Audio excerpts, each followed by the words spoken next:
বুয়েটের ক্যাম্পাসে ছাত্রলীগের গুন্ডা বাহিনীর হাতে স্বৈরাচারের যে দোষর, তাদের হাতে যেভাবে তার জীবনটা, তারা আওয়ামী লীগকে, যুবলীগকে, ছাত্রলীগকে এই বাংলাদেশের আনাচে কানাচে কোথাও তাদের কাজ দেখতে চায় না। তারা যেভাবে তাদের বিরুদ্ধে সরকারকে ব্যবস্থা নিতে হবে।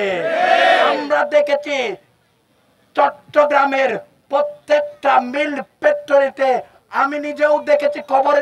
এখনো পর্যন্ত বাংলাদেশের বিভিন্ন সেক্টরে, বিভিন্ন জায়গায়, পলিসি মেকিং এর জায়গাগুলোতে স্বৈরাচারের দূষণেরা এখনো আগের মতো বহাল রয়েছে। আমরা চাই যারা এখনো স্বৈরাচারের দূষণেরা বাংলাদেশের বিভিন্ন জায়গায় এখনো তারা আগের তবিয়তে বহাল আছে, তাদেরকে দ্রুত সময়ের মধ্যে অপসারণ করতে হবে।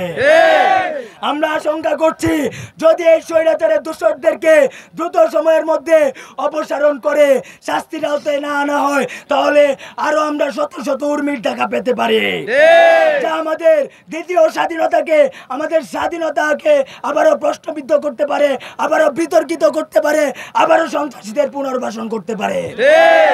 ছাত্র সমাজ জেগেছে, জেগেছে রে জেগেছে, লেগেছে রে লেগেছে, রক্তে আগুন লেগেছে, রক্তে আগুন লেগেছে, লেগেছে রে লেগেছে। ভারতীয় আগ্রাসন।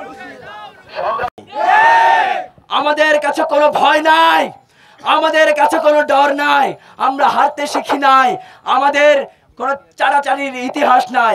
আমরা রক্ত দিয়ে এই দেশকে বিজয় করি, আমরা অসীম সাহসিকতার সাথে রাজপথে দাঁড়িয়ে থাকি।